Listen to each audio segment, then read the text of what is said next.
다 함께 묵상 기도하심으로 수요 밤 예배를 시작하겠습니다.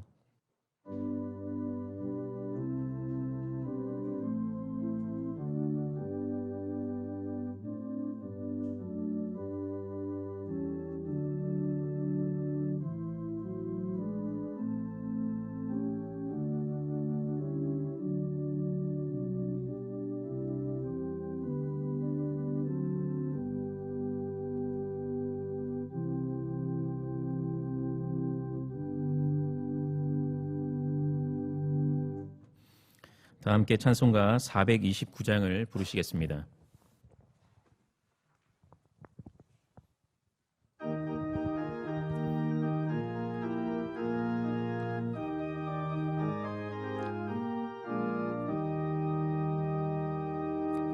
세상 모든 풍파너를 인내로 약한 마음 낙심하게 될 때에 내려주신 주의 목을 세워라.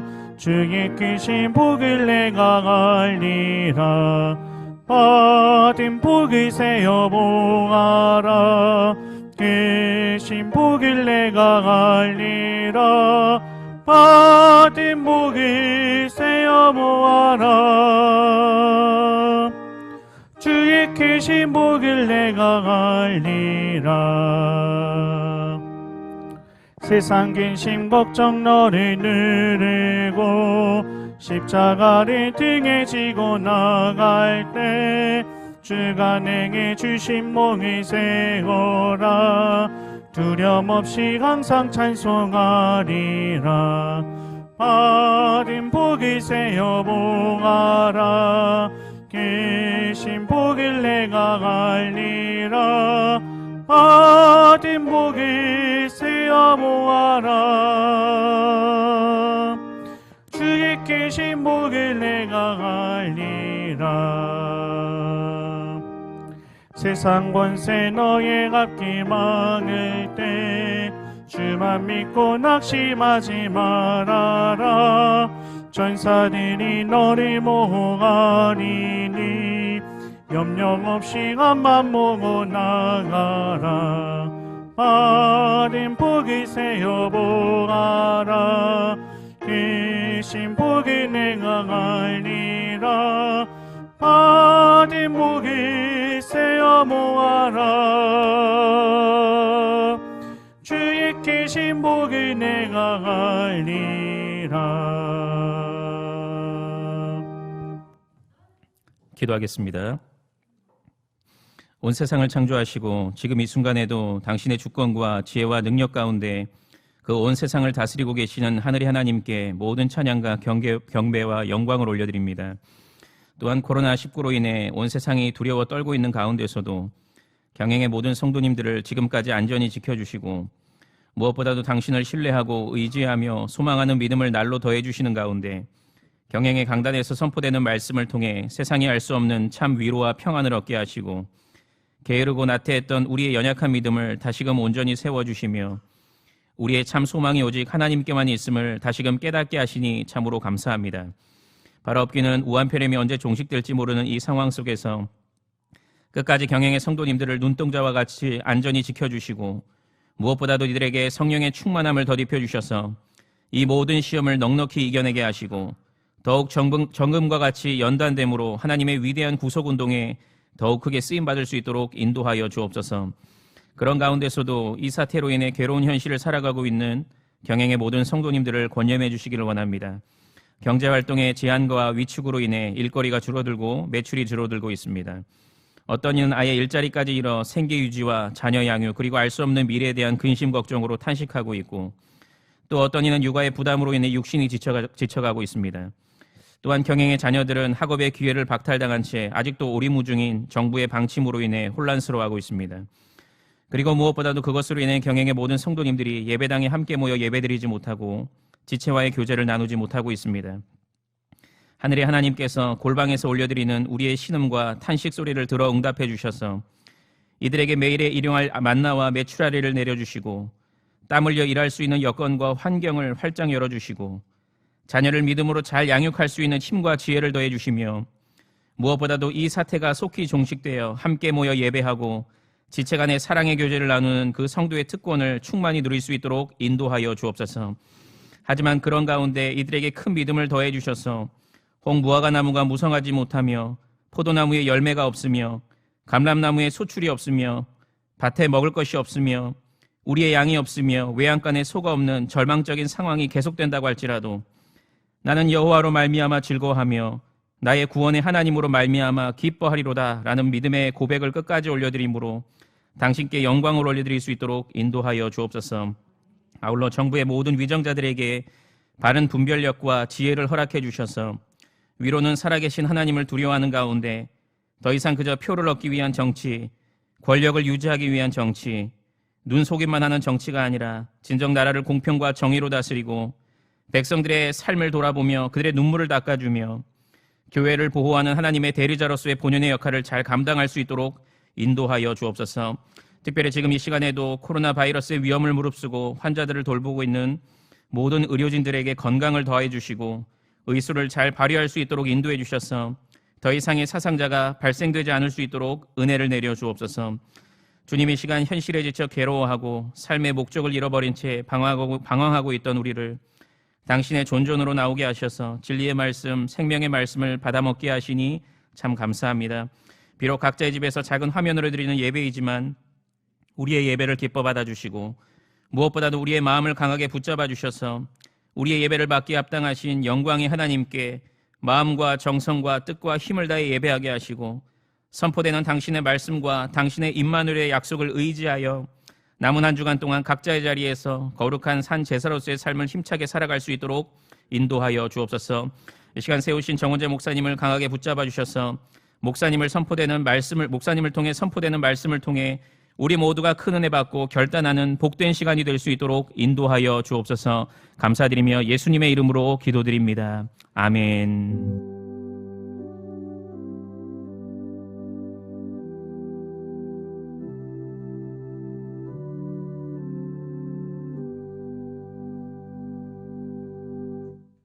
성경 봉독 시간입니다. 오늘 말씀은 욥기 1장 20절부터 22절의 본문입니다. 욥기 1장 20절부터 22절의 본문입니다. 제가 20절부터 22절을 봉독하겠습니다. 욥이 일어나 겉옷을 찢고 머리털을 밀고 땅에 엎드려 예배하며 이르되 내가 모태에서 알몸으로 나왔사온즉 또한 알몸이 그리로 돌아가올지라. 주시니도 여호와시오 거두시니도 여호와시오니 여호와의 이름이 찬송을 받으실지니이다 하고 이 모든 일에 욥이 범죄하지 아니하고 하나님을 향하여 원망하지 아니하니라. 아멘. 정은재 목사님께서 감사할 수밖에 없는 이유라는 제목으로 말씀 전하시겠습니다. 많은 은혜 받으시길 바랍니다.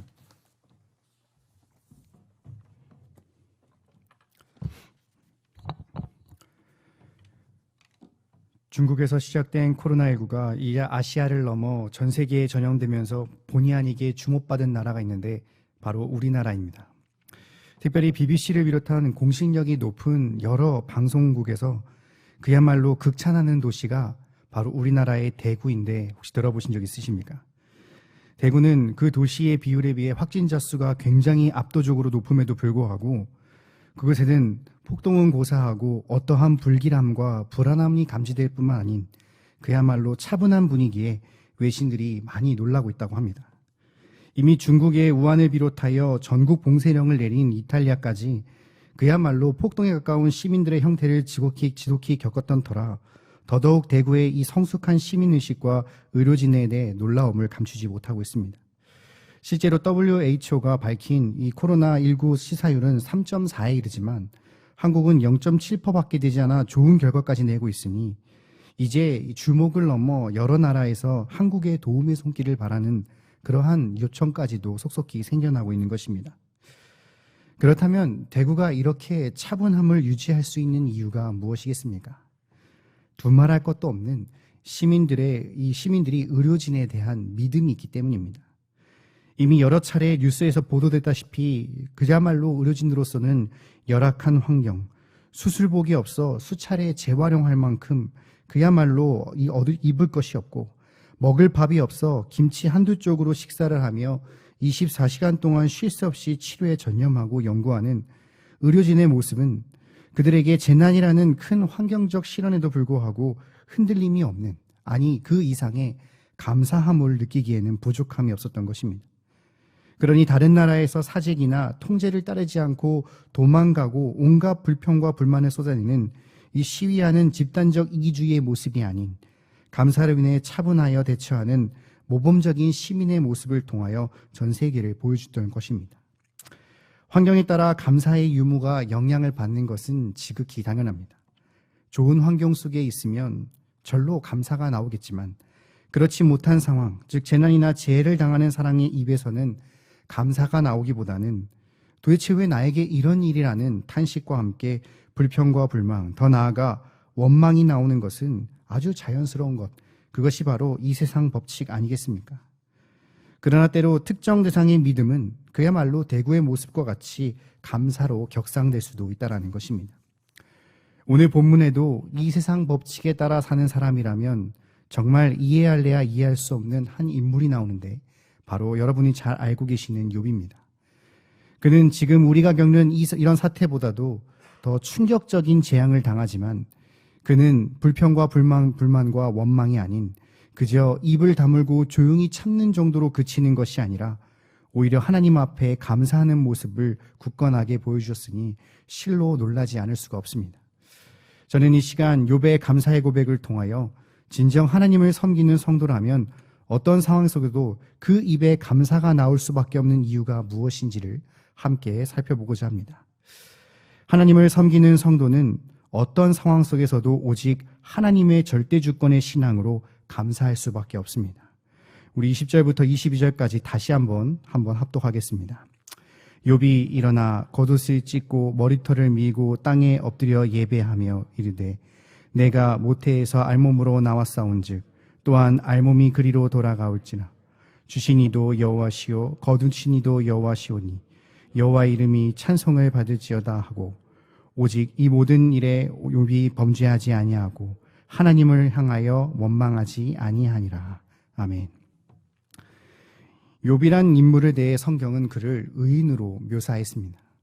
순전한 믿음을 가진 자, 거짓이나 위선이 없는 정직한 자, 하나님을 늘 경외하고 악에 떠난 자라고 설명하고 있습니다. 그뿐만이 아니라 그는 목축업을 통하여 그 수중에 양이 7,000마리, 낙타가 3,000마리, 소와 암나귀가 각각 500마리가 있었으며 종이 심이 많을 정도로 그야말로 거부 중에 거부였습니다.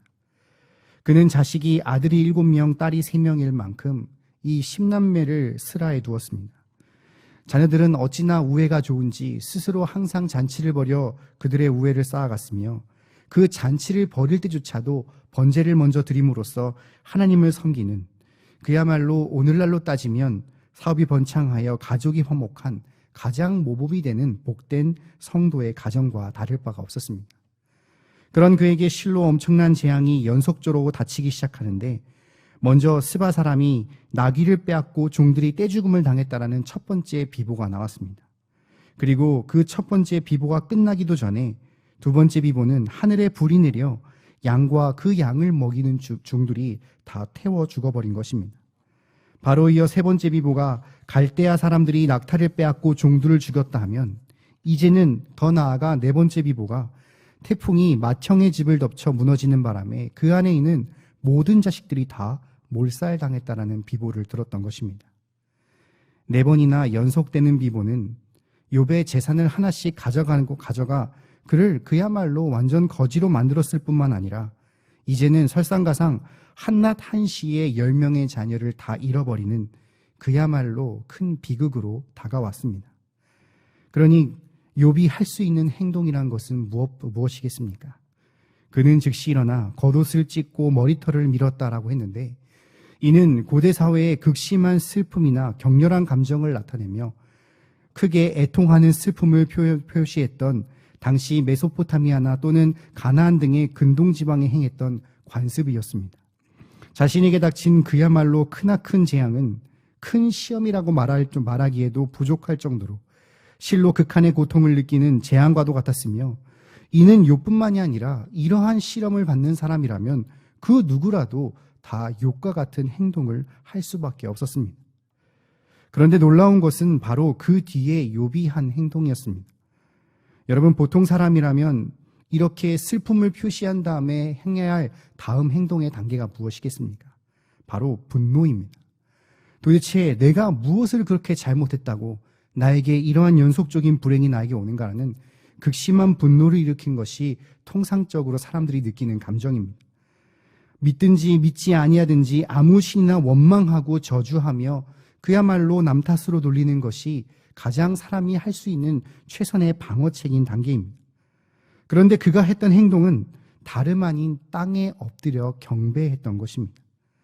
이러한 소식 앞에 애통하여 졸도하며 땅에 쓰러져도 모자르지 않을 판에 그는 정확하게 하나님 앞에 온전하게 경배하기 위하여 의식을 가지고 의도적으로 땅에 엎드렸으며 여호와의 이름이 찬송을 받을지어라는 감사와 영광의 고백을 올려드리는 경배를 즉시 드렸던 것입니다. 이는 그야말로 현실적으로 이해할 수 없는 행동 아니겠습니까? 그는 방금 말했다시피 전 재산을 하루아침에 말도 안 되는 이유로 다 잃은 자입니다. 그뿐만이 아니라 올곧게 믿음을 지키며 자라는 그야말로 돈으로 따질 수 없는 10명의 귀한 자녀들을 한날 한시에 남김없이 잃었습니다. 더 기가 막힌 것은 그가 이러한 재앙의 벌을 받아야 마땅한 악인도 아니었습니다. 그러니 당하는 있는 이 기가 막힌 현실 앞에서 욥이 그저 정신을 잃지 않고 조용히 차분히 그저 가만히 있어도 많은 사람들의 감탄과 존경을 받아 마땅한 상황이었습니다. 그런데 한술 넣더 그는 그야말로 하나님 앞에 조용히 감사와 영광을 올려드리는 이 예배를 하나님 앞에 드리고 있으니 하나님을 믿지 않는 불신자뿐만 아니라 웬만큼 교회를 다녔다는 기독교 신자조차도 이해하거나 흉내낼 수 없는 행동이었던 것입니다. 아니, 그도 그럴 것이 여기 누가 평범한 일상을 살다가 하루아침에 사업과 자녀를 잃었다는 소식을 듣자마자 교회로 와 온전하게 예배를 드리며 하나님께 감사와 영광을 올려드릴 수 있겠습니까? 결코 쉽지 않았을 것입니다. 그렇다면 모든 물질과 사랑하는 자들을 가져가신 하나님 앞에 욥이 그 어떠한 불평과 불만이나 또는 원망과 저주의 소리를 내지 않고 오직 여호와 하나님 앞에 감사와 영광을 돌려드릴 수 있었던 것이겠습니까? 그것은 바로 진정한 성도라면 꼭 소유해야 할 하나님의 절대주권의 신앙이 그의 중심 속에 있었기 때문입니다. 이런 그의 신앙이 바로 21절에 분명하게 드러나는데 내가 모태에서 알몸으로 나왔사온즉 또한 알몸이 그리로 돌아가올지라 주신 이도 여호와시요 거둔 이시도 여호와시라라고 했습니다. 그의 이러한 신앙의 고백이 그가 분명한 절대주권의 신앙이 있음을 나타내주고 있습니다. 먼저 그는 하나님의 계획하심을 분명하게 깨닫고 믿는 자였습니다. 쉴 새 없이 들려오는 앞선 비보의 소식 앞에 정말 누가 봐도 이상할 만큼 그에게 몰려 닥쳐왔습니다. 앞선 1장 상반절의 여러 부분에 그가 아직 말할 때 또 한 사람이 와서라는 이 반복적인 사건을 계속해서 경험했던 욥은 그 후에 종들의 고백 또한 묵묵하게 들었습니다. 그러니 이러한 사건의 현장의 배후에 이 일을 계획하시고 그 계획대로 사건을 진행하시는 분이 계심을 그는 확신하고 믿었던 것입니다. 결코 우연의 산물이 아닌 하나님의 자신의 치밀하신 선한 계획의 소산임을 믿는 주권의 신앙이 그의 중심에 있었습니다. 그리고 그는 이 모든 것이 다 하나님의 소유임을 굳게 믿는 자였습니다. 그가 고백했던 모든 것은 자신의 소유는 당연히 포함합니다. 뿐만 아니라 자신의 재산으로 그치지 아니하고 자신의 자녀들의 생명 그리고 자신의 생명까지 포함되어 있다는 사실을 평소에도 늘 잊지 않고 철두철미하게 믿고 있었습니다. 다시 말해 자신이 소중하게 여겼던 이 모든 것들이 근본적으로 자기 소유가 아니라 오직 하나님께 속한 것으로 하나님께서 잠시 맡겨주신 것이며 언제든지 자신의 계획에 따라 원하시면 취하여 가시는 것도 지극히 당연하다는 것을 믿는 그야말로 청지기의 본분을 분명하게 알고 있는 자였습니다. 마지막으로 그는 오직 하나님께 영광을 돌리는 것을 마땅히 여기는 자였습니다. 그가 이러한 상황 속에서도 21절 하반절에 여호와의 이름이 찬송을 받을지이다라고 했던 그의 고백에서 그의 신앙이 나타납니다. 그의 고백 가운데 그 어떠한 이런 처지에 있는 자신을 위로를 구하거나 자신의 이름이 나타난 것 없이 오직 여호와 하나님 이름을 감사와 찬송을 올려드린 것은 바로 자신의 이름은 유한적이나 하나님의 이름은 선하시고 영원하시며 완전하신 그야말로 찬송받아 마땅함을 분명하게 알았기 때문입니다. 하나님의 절대주권의 가장 대표적인 구절로 우리가 잘 알고 있는 로마서 11장 36절에 만물이 주에게서 나오고 주로 말미암고 주에게로 돌아감이라는 이 말씀의 모든 구절과 같이 자신이 어떠한 처지와 환경에 처해 있을지라도 그분이 찬송을 받는 것은 흘러들려서는 안 되고 어떠한 상황 가운데서도 감사와 영광을 받아 마땅하신 분이라는 것을 이 분명한 절대주권의 신앙이 그의 중심 속에 박혀있기 때문에 그는 이러한 고백을 할 수 있었던 것입니다. 이러한 그의 중심 뿌리에 박혀있던 굳건한 하나님의 절대주권의 신앙이 나타낸 결과가 무엇입니까? 그는 이 범죄에 유혹당하지 아니하였습니다. 22절에 보시면 이 모든 일에 욥이 범죄하지 아니하고 하나님을 향하여 원망하지 아니하니라라고 했습니다. 이 모든 일의 처음의 시작은 사단의 제안이었습니다. 그는 하나님 앞에 욥의 시업을 허락을 구하며 그의 가진 것을 빼앗는 순간 반드시 그는 하나님을 원망하고 저주할 것을 호언장담하였습니다.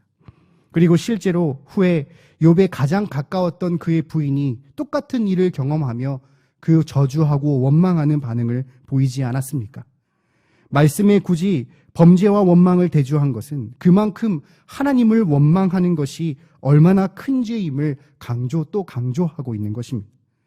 하지만 그는 이러한 사단의 장담에도 불구하고 그의 중심 속에 있는 하나님의 절대주권의 신앙으로 이 죄에 넘어가지 않았습니다. 오히려 신앙에 따라 하나님의 계획을 깨닫고 주권을 인정하며 오직 하나님께 찬양하는 참된 신앙의 자세로서 나타나 신의 영적 싸움에 승리하였으며 그야말로 하나님 앞에 감사하지 않을래야 않을 수 없는 훌륭한 신앙인의 모습을 굳건하게 보였던 것입니다. 이처럼 하나님의 절대주권을 굳게 소유하고 있는 성도라 한다면 지극히 높고 위대하신 하나님 앞에 어떠한 상황 속에서도 어떠한 일을 당하더라도 선하시고 공의로우시며 완벽하신 하나님의 계획을 의심하지 않고 굳게 믿게 됩니다. 비록 눈앞에 보이는 현실이 아무리 이해하려고 하더라도 이해되지 않을 만큼 부조리해 보인다 할지라도 전지전능하신 하나님께서 결코 불의하실 리가 없으며 잘못하실 수 없다라는 그 믿음이 결코 흔들리지 않게 되는 것입니다. 그렇기에 무언가를 달라고 요청하거나 주실 때에 비로소 감사하는 사람들과 달리 주실 때나 당신의 뜻대로 취해 가실 때나 조금도 다름없이 하나님께 영광을 돌려드리는 것, 그것이 바로 절대주권이 소유한 개혁주의 성도라 할 수 있지 않겠습니까? 바로 이러한 참된 성도가 되도록 절대주권의 신앙을 소유한 자는 어찌 하나님 앞에 그 입술에 감사가 없을 수 없겠습니까? 그러나 이러한 신앙을 소유하고도 소위 기복주의의 신앙을 소유한 성도는 완전히 다릅니다. 모든 것이 형통할 때는 그 신앙을 참 잘 유지하는 것 같아 보이지만 이러한 시련의 재난이가 닥치면 언제 내가 하나님을 섬긴 듯이 하나님을 원망하다 이내 얼굴을 바꾸고 떠나고 마는 것입니다. 제가 한 글을 보다가 이 감사의 단계가 있다라는 글을 본 적이 있습니다. 가장 초보적인 단계는 어떠한 단계냐면 바로 조건부 감사, if가 들어가는 감사입니다. 그러니까 만약에 내가 잘 된다면, 하나님 만약에 내가 이거 해주신다면, 내가 요거 성공하게 해주신다면 내가 더 감사하겠습니다. 이게 1단계라 합니다. 그럼 2단계 감사는 어떻겠습니까? 뭔가를 받았기 때문에 하는 감사입니다. 이는 우리가 주로 대부분 하는 감사로서 뭔가 하나님이 주셨을 때 드리는 감사, 또는 누군가 나보다 못한 사람이 있는데 그 사람을 보니까 내가 가진 게 많구나 하는 그러한 감사가 2단계라 합니다. 그럼 마지막 3단계는 어떤 것이겠습니까? 바로 어떠한 상황에도 불구하고, 정말 어떠한 상황에 놓여 있더라도, 어떠한 악조건에 놓여 있더라도, 시련과 환난을 겪는 중이라도 모든 것을 내려놓고 하나님을 신뢰하여 감사하는 것, 그것이 바로 감사의 최고의 단계라 합니다. 여러분들은 지금 하나님 앞에 어떠한 감사의 단계를 드리고 계십니까? 감옥에 갇혀 있음에도 복음을 감옥에서 전할 수 있다라고 감사했던, 그리고 고백했던 사도 바울이나 형통함을 느꼈던 요셉과 같지는 않더라도 진정 하나님 앞에 여러 가지 악한 상황 속에서 진정 그의 섭리의 계획과 신뢰를 하며 반드시 나타날 것을 굳게 의지하고 인도하실 것을 믿으며 감사와 영광을 돌려 계십니까? 아니면 여전히 부끄럽게도 받은 것이 있어야 감사하고 이것만 주시면 감사하고 내가 이것 주셨으니까 감사하는 그저 기복주의 초보적인 신앙을 견지하고 계시지 않습니까? 우리는 반드시 우리의 신앙을 돌아보아야 합니다. 우리는 비록 코로나19로 인하여 인터넷 예배를 드리고 있습니다. 그토록 사모하고 가고 싶은 이 예배당을 오지도 보지도 못하는 안타까운 상황이 그야말로 매주 이어지고 있으며 도대체 언제 복귀할지 그 시기조차 알 수 없습니다. 또한 나라의 이러한 사정과 현실 앞에 그야말로 하루하루 사는 것이 답답하여 다가올 미래도 두려워하시는 분도 계십니다. 진정 이러한 악순환이 연속된다고 해서 그저 하나님의 계획을 의심하고 하나님이 과연 살아계신가, 선하신가를 의심하며 하나님께 감사와 영광을 돌려드리지 못한다면 우리는 반드시 우리 자신을 돌아보고 회개해야 하는 것입니다.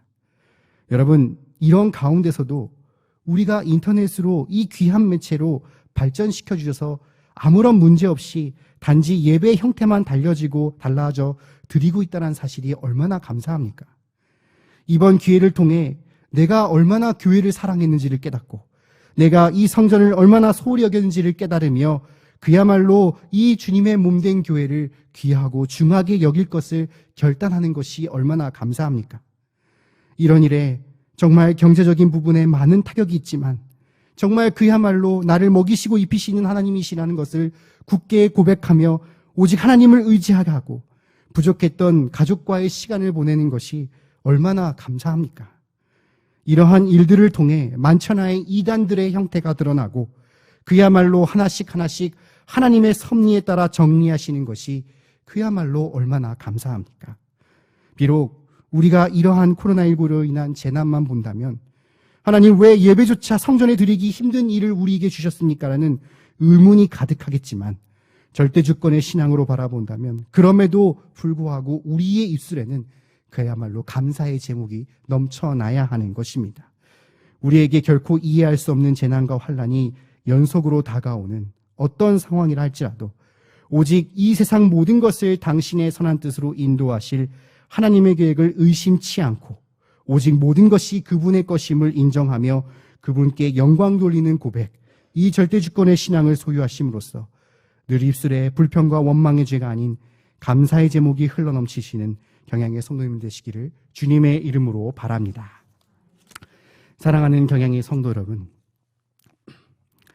대소문답을 보면 사람의 제일 되는 목적이 무엇입니까? 이 답에 사람의 제일 되는 목적은 하나님을 영화롭게 하고 영원토록 그를 즐거워하게 하는 것입니다. 라고 문답을 써놨는데 이것이 성도의 신앙과 행위의 가장 첫 번째 제1문답으로 기록해 놓았습니다.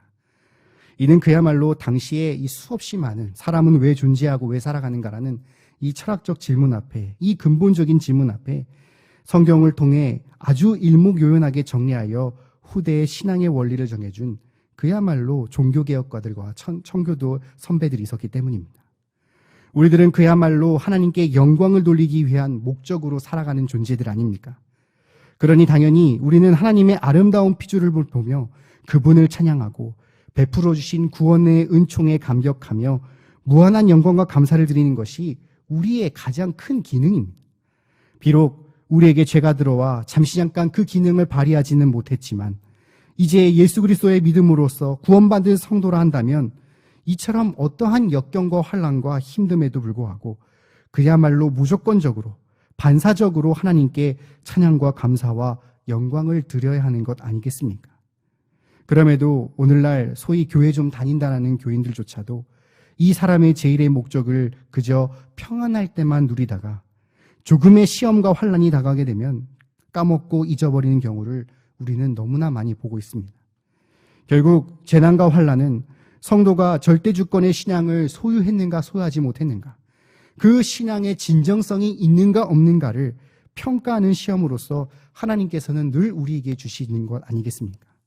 물론 여기서 환난과 재난을 통해 감사하라, 말로는 너무나 쉽습니다. 제가 실제로 신방을 다니다 그야말로 욥과 같은 신앙을 겪으시는 분들을 가끔 만나게 됩니다.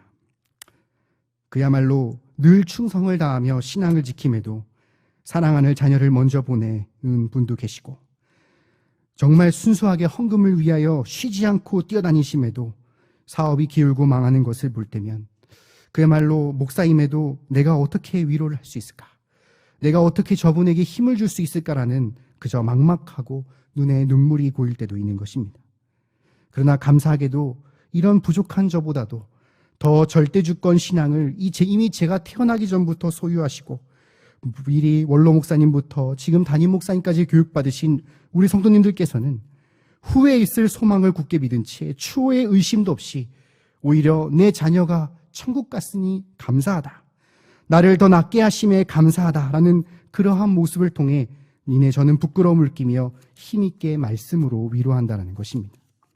비록 당장의 육신의 아픔과 슬픔과 어려움은 있지만 이 환난을 통해 하나님을 신뢰하는 자를 어찌 하늘의 아버지께서 이뻐하지 않으실 수 있겠습니까?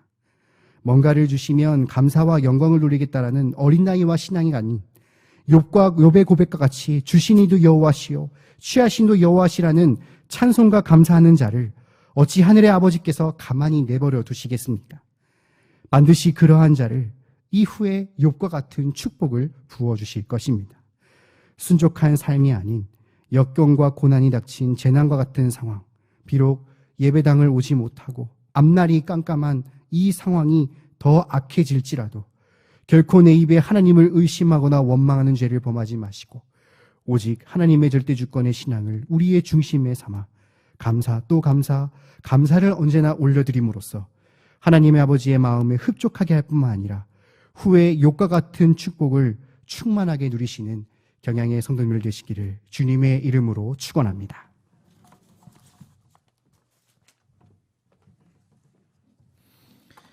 다 함께 찬송가 336장을 부르시겠습니다.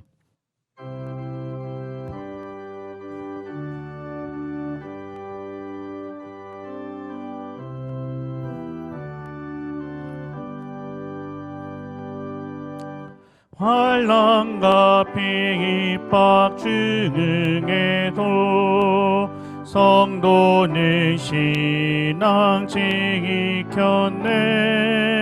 이 신앙 생각할 때에 기쁨이 충만하도다. 성도의 신앙 따라서 죽도록 충성하겠네.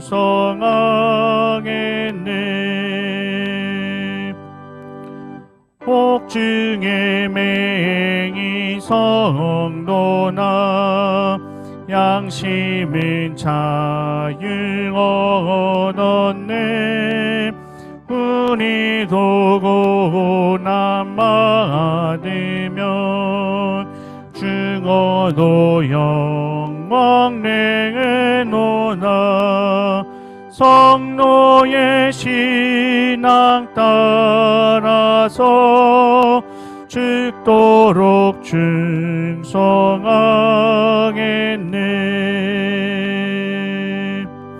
성도의 신앙 모험마다 원수도 사랑하겠네. 인자가 너의 행실로 이 신앙 전파하리라. 성도의 신앙 따라서 죽도록 충성하겠네.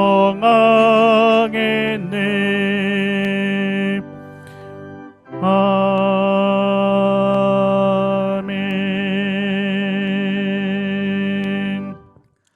교회 소식입니다. 코로나19 사태 지속으로 예배는 당분간 인터넷 예배로 대체하여 드립니다. 금주 주일 낮 예배는 오전 11시에, 주일 밤 예배는 오후 7시에, 주일 학교 예배는 주일 오전 10시에 드리며 인터넷 홈페이지 또는 유튜브 채널로 접속해서 드리시면 되겠습니다. 예배 중 헌금을 드리고자 하시는 성도님들은 안내된 온라인 헌금 방법을 이용해 주시기 바라며 차후 예배당 예배로 복귀 시 모아서 헌금해 주셔도 됩니다. 당분간 교회 내 각종 모임과 행사는 중단하며 교회 출입과 각종 시설 이용이 불가하오니 양해 바랍니다. 4월 5일자 경양교회부를 성도님 가정마다 발송해 드렸으며 교회 홈페이지를 통해서도 열람하실 수 있습니다. 혹 교회부를 받지 못하신 성도님들께서는 교역자를 통해 확인해 주시기 바랍니다. 다음 주일은 종려주일로 지키겠습니다. 교회 문자와 홈페이지 등으로 전달되는 공지사항을 잘 확인해 주시기 바랍니다. 감사합니다. 다 함께 찬송가 400장을 부르신 후에 담임 목사님 나오셔서 축도해 주심으로 수요밤 예배를 모두 마치겠습니다.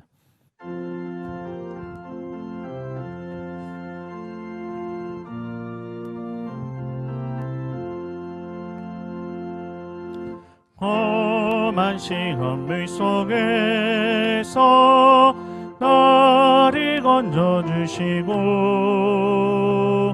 농아픔 지나도록 나를 숨겨주소서.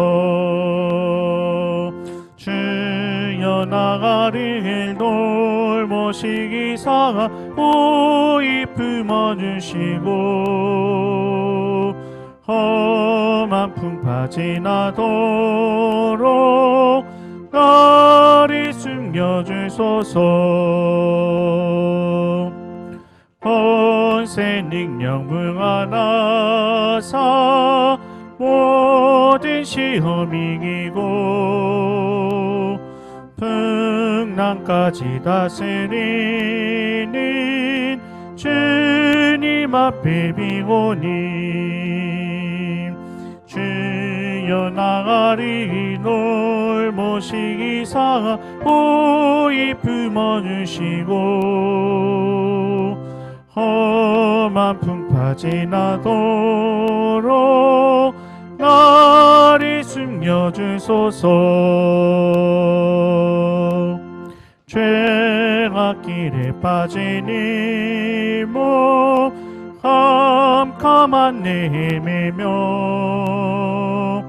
불을 짓는 나의 애원 들으소서 내 주여. 주여 나가리 돌보시기사 고이 품어주시고 험한 풍파 지나도록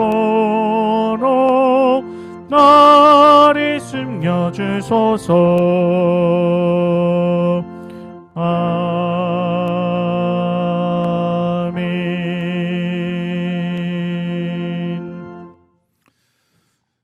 예수 그리스도의 은혜와 하느님의 사랑과 성령님의 감화감동, 인도와 보호하심이 아무리 육신적으로 피곤하고 마음이 불안하고 현실적인 생계의 궁핍까지 겹쳐있는 환난과 재난 가운데서도 주신 자는 주신 자도 여호와시요 취하신 자도 여호와시라는 절대 주권의 신앙을 가지고 그 어떤 경우에도 범죄하지 않고 오직 감사와 찬양과 영광만을 하느님께 돌리기 원하는 모든 경향의 성도들 위해 이제로부터 영원히 함께 있을지어다. 아멘.